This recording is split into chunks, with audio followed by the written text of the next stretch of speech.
Hey guys, today's video is going to be a sad one. Unfortunately, we're going to talk about a disaster, a mining disaster that happened, and we have fortunately got to go to see where these people are buried. So come along with us. Here we go.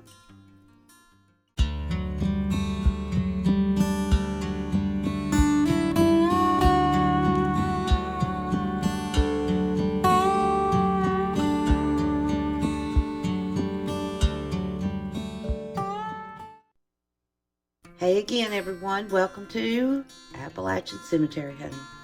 And today we're in Anderson County, Tennessee, and on site, actually.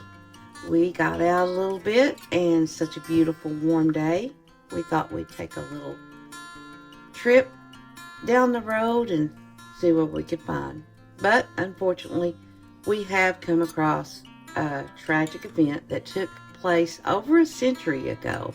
And I'm sure that you guys have probably heard of it, but we are at the Leach Cemetery in Rocky Top, Tennessee, which we still call Lake City, Tennessee. But anyway, the cemetery was established in 1845. However, we're going to concentrate on a small section of the cemetery. Now this is known, if you see here, the Miners' Circle. It's a memorial for the miners that were killed in the Fraterville mine disaster in 1902.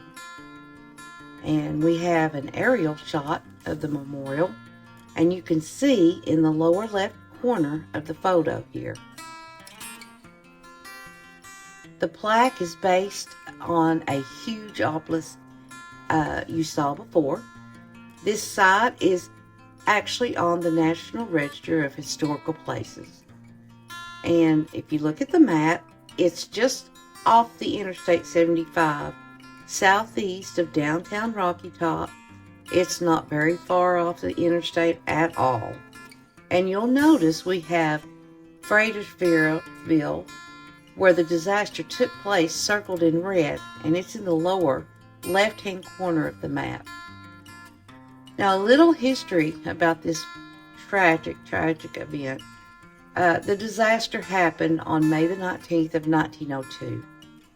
The picture shows the miners' loved ones holding a vigil near the mine's entrance, waiting for news. I can't imagine.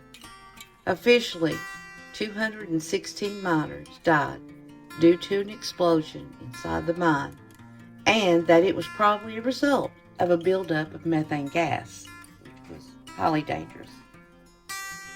However, locals claim that the true number of deaths is even greater than this because many miners, they weren't even registered, and multiple bodies were not identified. That is sad. It remains the worst mining disaster in American history. This picture shows just a small picture of some of the wooden caskets brought to the miners' entrance. Here's another picture of some men standing beside a few of the caskets, probably waiting for the body to be brought out of the mine. So sad. We're thinking this casket holds the body of a miner, and it looks like it's being loaded onto a train car. Now, there is a letter found on one of the bodies of the miners, and it was handwritten as he lay dying inside the mine. Now, I'm going to read this for you. It says, Ellen, darling, goodbye for us both. Elbert said the Lord has saved you. We're all praying to get out get to support us, but it is getting so bad without any air. Ellen, I want you to live right and come to heaven. Raise the children the best you can. Oh, how I wish to be with you. Goodbye.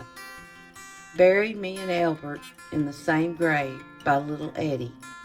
Goodbye, Ellen. Goodbye, Lily. Goodbye, Jimmy. Goodbye, Hardy. We are together. In 25 minutes, it's 25 minutes after 2. There's a few of us alive yet. Jade, looks like Jade and Albert. Oh God, for one more breath. Ellen, remember me as long as you live. Goodbye, darling. Oh, how heartbreaking that is. This letter was written by Jacob Bow, shown here to his wife Ellen. Their 14-year-old son Harvey died with him, but we don't believe that they were buried in the same cemetery. There were many letters found on the bodies of the miners after they were recovered. And I know, like I've told you before, my dad and a couple of my brothers were coal miners, and they kept a notebook with a pencil with them when they went inside the mines, just for the sake of maybe this would happen again, or a rock fall. I know how my mom worried every day of her life if they was going to come home. So yeah, this is heartbreaking, heart-wrenching. The community of Fraterville was devastated by the mine explosion. The town lost all but 3, now listen to this, all but 3 of its adult men. Hundreds of women were widowed, and roughly 1,000 children were left fatherless. Some families lost as many as 8 family members. The youngest person to die in this explosion was only 12 years old, which was not uncommon. I know my grandfather went into the mines when he was about that age. 89 of the deceased miners are buried at the Fraterville Mines Circle in Leach Cemetery behind Clear Branch Baptist Church in Rocky Top. Now again, in this video, we're just concentrating on the miners that were killed in this horrible disaster and that are buried here. Now, there are 89 of the 216 at this memorial. So, let's go ahead and get started. Well, hello again, guys. We're at a different cemetery. Actually, a very solemn cemetery, and it's huge. We are in, formerly known as Lake City, but they changed the name to Rocky Top, and it's near Fraterville. And what you're looking at right here is the Fraterville Circle of the miners that was killed in May of 1902. Now, it says that 216 miners were killed from the explosion at the time, but there was also many locals that said there was more than that because many people was unidentified, unaccounted for. But this is a sad circle to see. We'll go ahead and try to read these for you. It's the deadliest mining disaster in the United States to this day, so I'm told. And as you can see, of course, all the dates are going to be 1902. There's W.R. Goins. He was born in 1872. He was a Masonic Lodge member. And Oddfellows, yeah, I didn't see that. D.P. Odell. He was born in 1881. William Pittman, May of 1902. So he just had a birthday. And he was only 20 years old. That's sad. Here is C.C., I think, Mackenzie, maybe? Macklin, I think. Killed in the Fraterville mine at Coal Creek, Tennessee. 1902, of course. He was only 34 years old. This kind of hits hard to my heart because my dad was a retired coal miner and two of my brothers were coal miners. And I know, Mom was always worried about all of them when they went. And I can't imagine just the heartache of this right here. So sad. Here's a Hudson, W.S. Hudson. He was born in 1861. Chaz Valet? What does that say? Valet? 1875. C.T. Eckert, I think. Don't have a... Oh, what now? Oh, I'm sorry. I get mixed up. Samuel Desrin. He was born October of 1878. Robert Allen. And it just says his death date. Oscar Murphy, 1883, when he was born. Samuel Logan. He was the son of S.M. and Amanda Slover. So Samuel Slover, 1836. Who knows what holy may fill the hearts that seem so cold and still. Look at that pretty flower. 1886, sorry. There's a pretty stone. Henry Brooks, born of 1879. James Brooks, he's got a nice little office with an urn on top. That's pretty. And then there's a lily. And what did we say the lily stood for? Do you remember? Surrendering to God's grace and peace. I think. Surrendering to God's grace.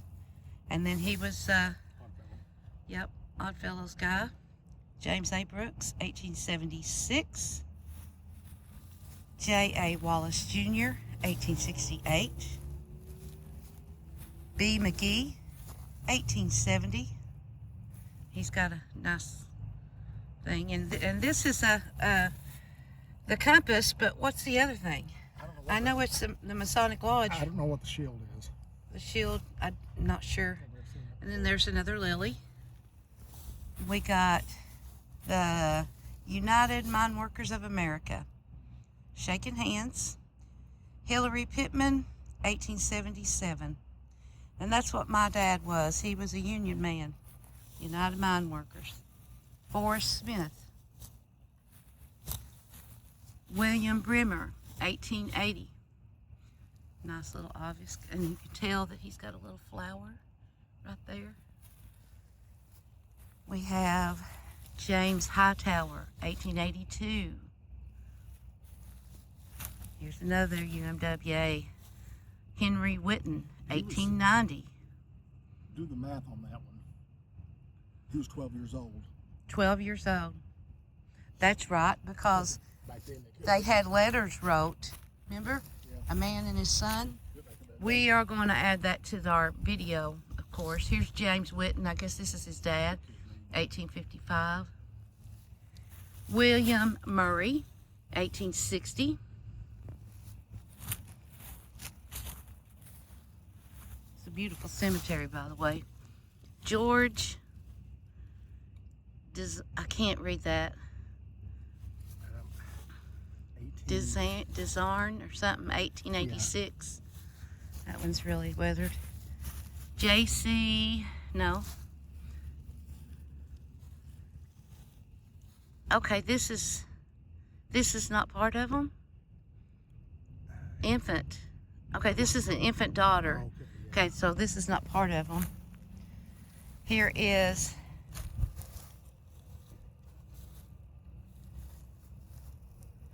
Charles J. Chapman, Yeah. 1884.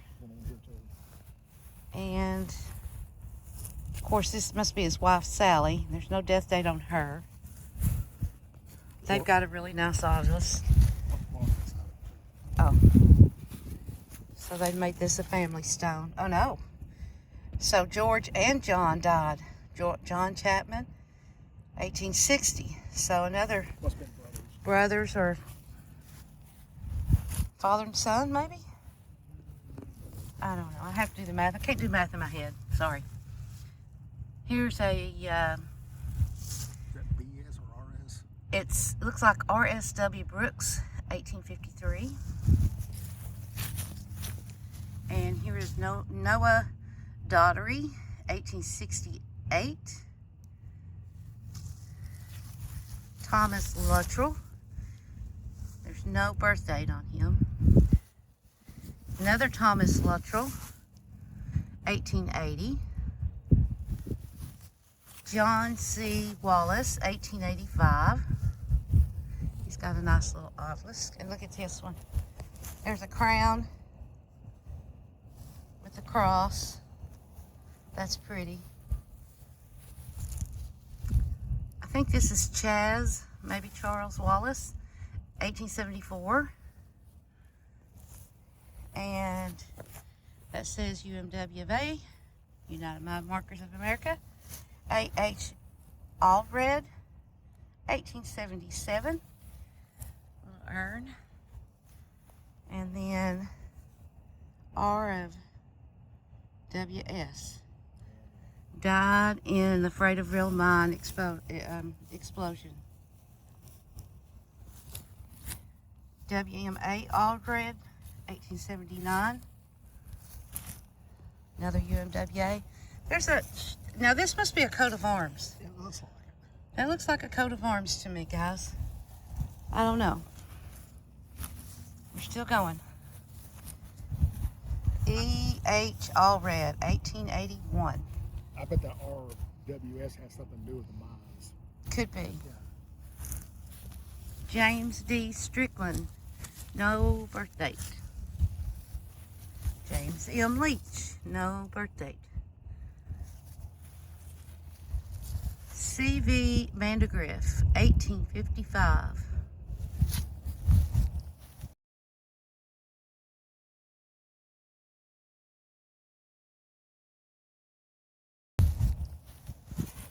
Okay, here's a veteran, and you can barely tell. There's a the flag. Could be. Yeah, there's a flag right here.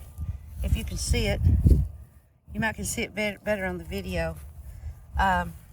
Company B, 7th Regiment, George W. Hill, 1878. He was 21 years old. Is that right? Yeah. 21 years old. So let's see. He might have been in the Spanish-American War. Okay. Mac Faust, no birth date, sorry. Paul Adkins, 1848. John Smith, that's when he passed away. Robert Smith.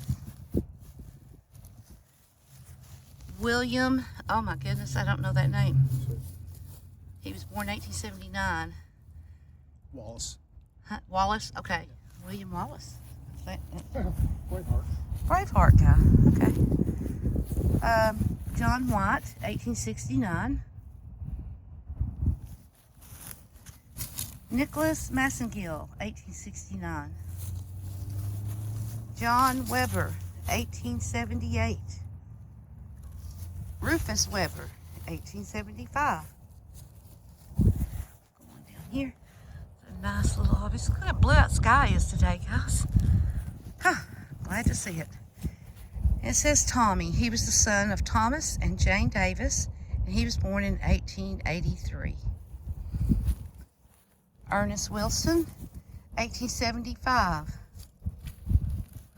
a nice little flower. Little urn here. And there's the lily again. Walter Roberts, 1860. And I think this is where we started. All right, so I'm going to go on inside the circle a little bit more. Now, I know that we went to a church a little north of here, closer to Knoxville, and there was a couple of guys that was buried there in the Fraterville mines, and I can't remember the church, but we did a video on it. So they're not all buried here, but this is a good memorial here. G.H. Brooks, 1879. Oh, that name's totally weathered away, but he was born in 1868.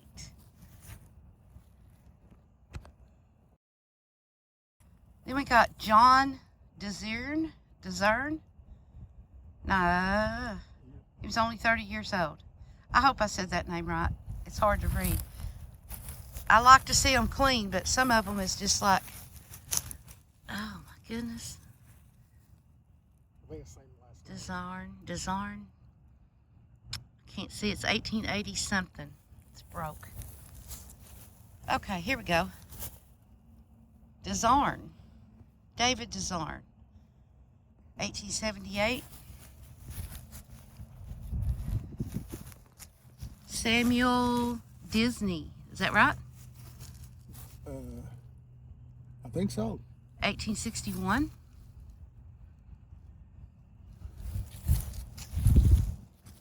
Levi Val. No birth date. William Wallace. Here's another William Wallace. 1876. James Wallace, 1872. Alexander Sharp, 1875. James Martin, 1861. I noticed there's a lot of older men up there. Yeah, and children. Yeah. Oh, my grandfather. I know. My grandfather was like 12 or 14 when he went to the mines. But of course, back then there was no union. Willie Witt, I think. Could be. 1836, maybe. 86. 86. Marvel Witt, 1859, perhaps. Oh, Roscoe Witt, no. Roscoe Brantley, maybe. Brantley, that's what it looks like. 1884. William Kernet, 1874. W.B. Goodman. See, there's that shield. FBC. We need to look that up because that's some kind of fraternity, I bet. Yeah, guys, let me know what that is. The FBC shield. It looks like a coat of arms to me. Of course, there's the Masonic Lodge. This guy was 1866.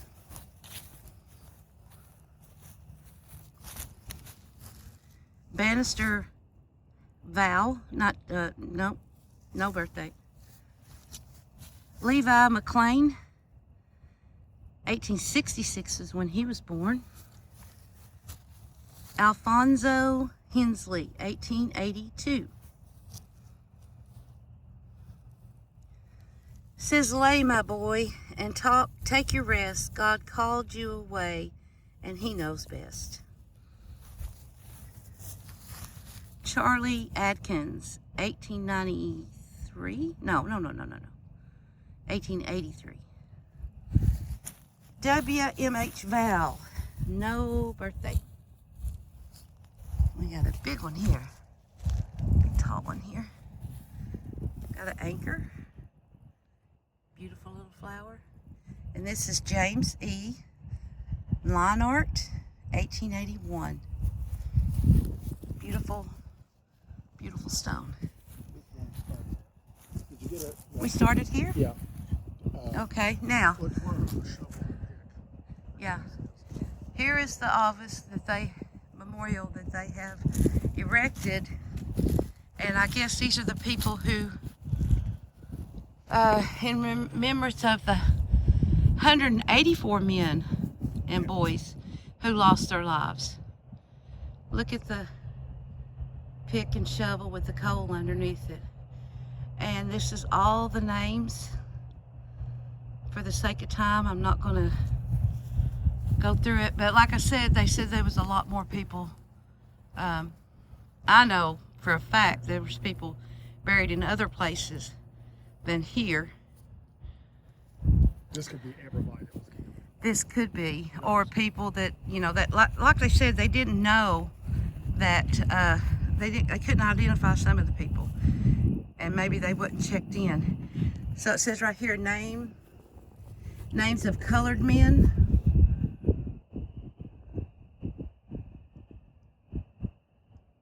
And if you look down here, it's in the National Registry of the Tennessee Historical Commission. And here's some more names. This is so sad. So sad. I can't, the guys that survived it, like the initial shock of it, Discern. Okay, that's the name that we was trying to have problems with. Discern. On the tombstone, it's D-E-Z-E-R-N. That's what I thought. I don't know. But this was the, this is a very nice memorial. But I was, like I said, I can't imagine, you know, some of them that survived that was actually entombed in the mines, but was still alive for a while and wrote the letters to their family. The terror that these poor men went through, and then the heartache that their family had to go through afterwards is so sad. But we're going to put some pictures up with this, hopefully. But they was just trying to make a living, you know, and that's in these areas, in these mountains, hollers, that's how they made their living. But the company store owned them. You know, they had them all tied up. They had to spend their money there. They got paid in company script. Yep, had script to be paid for, not money. So they lived hard lives, and then to die in such a tragedy, it's so sad. But like I said, we will put some pictures up. Thanks for watching this. Remember all those. I'm sure there's so many stories that I'd like to see and share with you about this disaster. But thanks for watching, and we'll see you next time.